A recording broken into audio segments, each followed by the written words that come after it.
Welcome to TalkAboutTopeka.com. I'm Chris Schultz. On this episode, we're going to talk with the owner of PC911, Mr. Jared Starkey. He's on the show.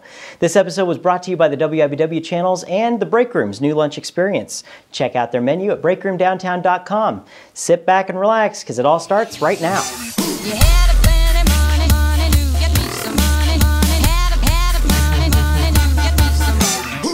Well, we're here with Jared Starkey. He's the owner of PC911 and the hacker lord of Ad Astra Labs. We'll get to that in a minute. How you doing, Jared? I'm fantastic. How are you, Chris? I'm great. Thanks for joining us today, or evening, whichever time you're watching us here. So you're with PC911, a local technology company here in Topeka. Tell us a little bit about that. PC911 is an offshoot from the software development company I started a couple years ago. We started getting into people who were saying, well, you know, you're doing X and Y and Z for me, can you come fix my computers? And originally I said, no, there's companies that do that, and then I realized that if people were asking me to do it, that I should probably just start accepting money and doing it. So it's a different way of thinking about computer repair than most shops in town, and we fix any computer with any problem for $29.99. Wow. So that's the cheapest in town by about a third. We just have a different approach, and it makes doing things a lot quicker. Wow, that's quite a deal, I'd say. There's several local technology companies. We've had some other folks on the shows that have good companies, and I think one of the things that I noticed is kind of cool, and maybe it's just Topeka, but do you notice that that's something that kind of is more of a local thing around here? Or, I mean, if you're needing somebody... there are some nameless national Volkswagen driving computer repair chains here in town, but yes. I think a lot of people would prefer to trust somebody who operates locally than a national chain. Plus, I mean, those places have had a lot of not so glorious PR over the last several years. So. Well, I think it's one of those things that a lot of industries and businesses kind of go to the corporate route, and there's a lot of great opportunities here in Topeka, for the local guys to actually do something with that. Yeah, no, that's very, very true. Most businesses, especially, don't want to trust their IT to a chain or a consulting firm. They'd rather go with someone local or at most regional. Well, what got you into the whole technology business?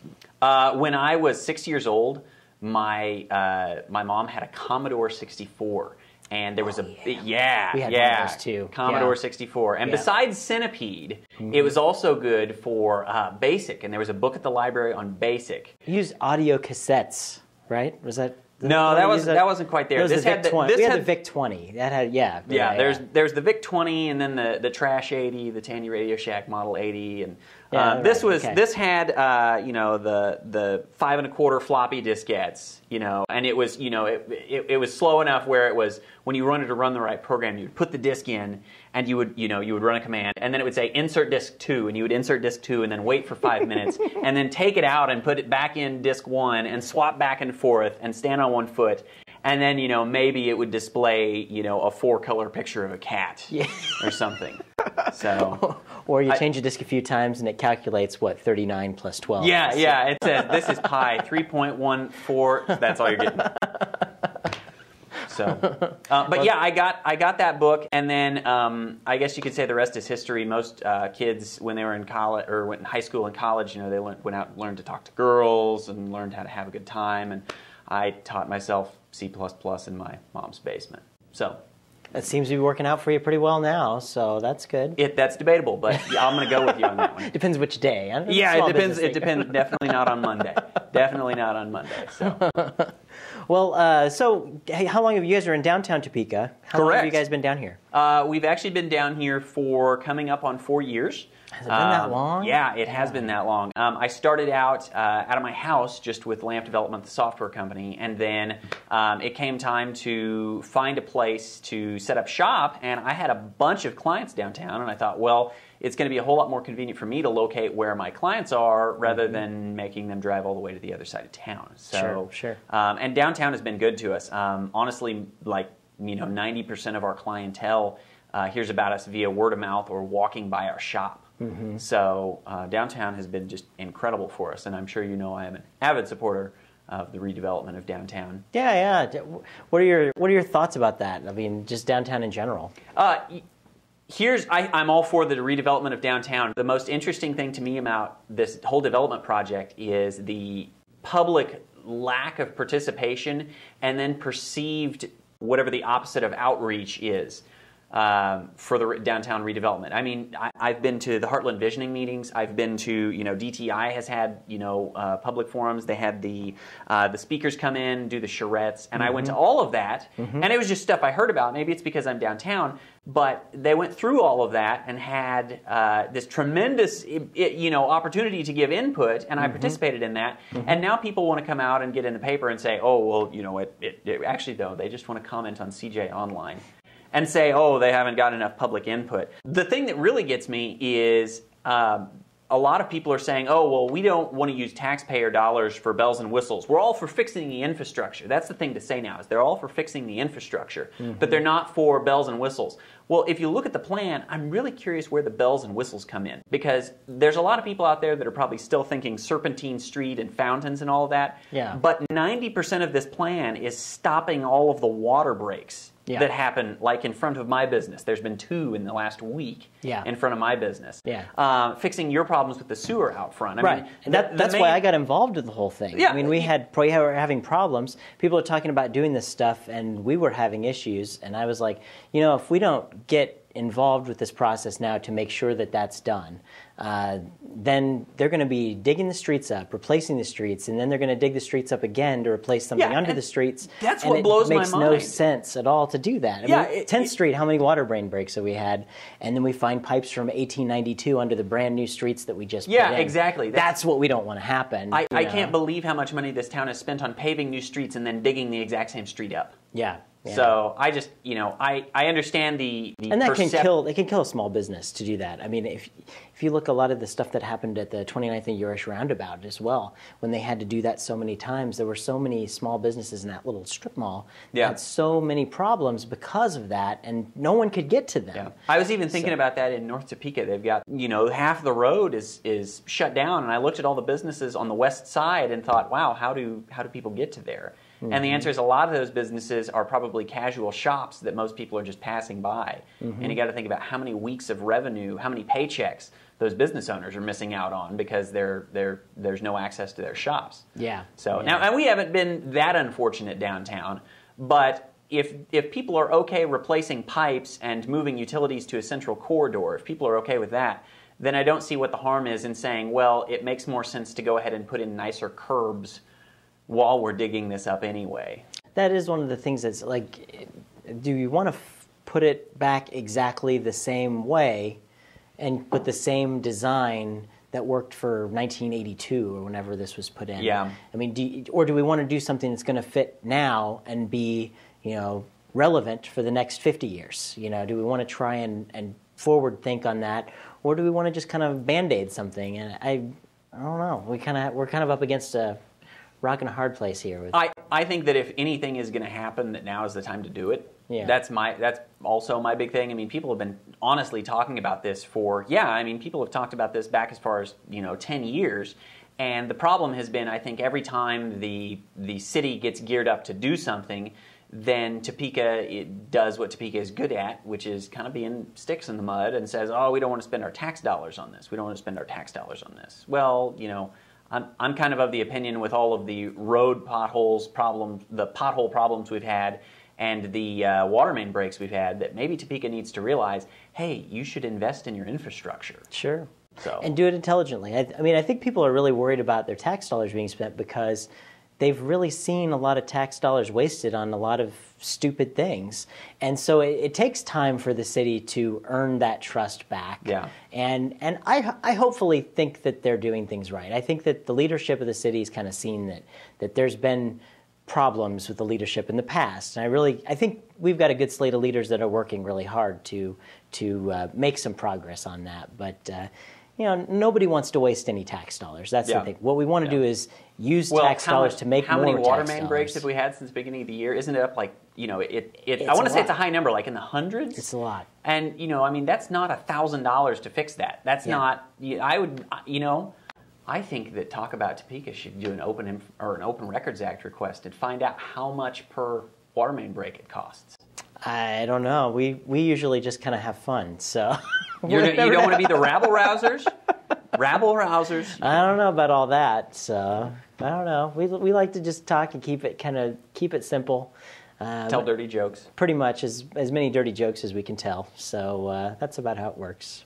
I do want to talk a little bit about Ad Astra Labs, though. A project you're working on. Yep. Tell us a little bit about that. Ad Astra Labs is a hackerspace. And a lot of people, the second you say hacker, they have this reaction of, oh my gosh, I'm going to clutch my social security number and my credit cards. And hackers get far more credit for being nefarious than I think is actually due. There's a certain cool hip factor that most hackers don't actually have. The idea of a hacker is I'm going to take something and I'm going to figure out how it works and I'm going to subject it to my will. Most of what people are working on right now, we found an old LED sign, like the scrolling used to be in the bowling alley, LED type sign. We reverse engineered the communications protocol on that, so we can make the sign say whatever we want now. Awesome. There's a guy that brought in a neon sign transformer, and we're working on making this thing that shoots sparks. It's far more nuts and bolts than cool people in a basement hacking the Gibson, so to speak. Yeah. Well, that's really cool. I mean, it sounds like a lot of fun. And we're working on a partnership with the Northeast Kansas Library System to get hackerspaces in libraries to try and encourage people to tinker. And the hackerspace idea is a smaller part of, in general, what they call the maker movement. The idea that people don't want to just go out and buy things anymore. They want to build it themselves. They want to fix it. My sprinkler broke in my yard the other day, and instead of going out and buying a new one, I said, you know what? If I can afford $10 to buy a sprinkler, I can afford 15 minutes to take it apart, figure out what broke, and fix it. And so I saved $10 by fixing my sprinkler. Even like YouTube's a great thing. You can go on there and say, my sprinkler's broken, I need to fix it. And then somebody is going to be on there and have a video. It's like, if you're running your sprinkler, exactly. And they'll tell you what's going on, and then you end up saving a lot of money. If you get on YouTube, you can find videos of a guy that, I don't know how he has access to all these cars, but all he does is shows videos of how to change the oil in your particular type of car. I mean, it's an oil change. It's the same thing, but he shows exactly where everything is. So the biggest novice when it comes to cars out there could go out and do it themselves. And that I think that DIY, do-it-yourself mentality is probably a good thing in general for America to have. Why wouldn't you want to know? Yeah. If something falls apart, I will subject the world to my will. I can fix this. I can do it myself. Unless it's fixing your computer, and then you need to pay $29 to have somebody else do it. Yeah, it's a good deal. Go down and see him at PC 911. We tried to price it, actually. When we came up with the whole marketing idea for the business, we wanted to price ourselves to where I had to say, what is the price of guilt in asking your neighbor to fix your computer? And I said, okay, for most people, I think if you could do it for $29, then that would be enough, where that is cheaper than the guilt of asking your neighbor kid to fix the computer. This is true. So, and then having to work it out to get them to actually come over to, bake them cookies or whatever you have to do. Bingo. Yeah. Plus, with a brick and mortar shop, you've got somebody to come back and strangle if it doesn't work. That's true. So neighbor kid's got a basement and parents to hide, Yeah, it makes it a little more difficult to strangle the neighbor kids. So. It does. It does. Well, Jared, I can't let you leave until we do the notorious lightning round. That's where I ask you a bunch of silly questions, and we have 60 seconds to get to the bottom of them. All right. I tried to practice for this. Oh, good. All right. I think I'm ready. All right. Okay, ready? 60 seconds, and go. What's your favorite thing to do on a Friday night in Topeka? Sit at home and enjoy free time, because I have none. Good. All right. If you were a salad, what kind of dressing would you have? Oh, my goodness. I would have to say cranberry vinaigrette, because my wife likes that. All right. Very nice. That's a romantic cranberry vinaigrette. Yeah. For the wife. All right. If you won $20 million in the lottery, what would you do with the money? I would buy a boat and then sing I'm on a boat. Just T-Pain style. Just for fun. Just for fun. Let's see. What's your favorite hobby? Funny that you asked that. That's my, never mind, that's one of my those ask you a question on the internet, that's Yep. like the one I always go for is, what's your hobby? Yeah. I would have to say, when I have time, I really actually enjoy landscaping. Really? Yeah, we got a house, and so I'm landscaping now. Well, that's good. And our final question here. What's your favorite television show to watch every Tuesday night at 9:30 on MyTV? I think it's Talk About Topeka. Oh, good choice. Very nice. Well, Jared, thank you so much for joining us. Really thanks for appreciate having it. Got a problem? $29. Go down and see Jared. He'll fix your computer problems down at PC 911. Have a great time and doing everything to Ad Astra Labs, too, as well. I appreciate it. Check us out on the internet. Absolutely. Take care. Thank you very much. Never thought I'd be on the floor. It's a big blue watery road. Thanks for tuning into this episode of TalkAboutTopeka.com. I'm Chris Schultz. If you liked what you saw today, please help our guests spread their message by sharing our videos with your friends. You can also find us on Facebook, Twitter, and be sure to subscribe to our YouTube channel. This episode of Talk About Topeka was brought to you by the WIBW channels and Field of Greens, a garden bistro in downtown Topeka. Topeka's #1 salad bar, according to me. Thanks for joining us. Remember, keep talking about Topeka.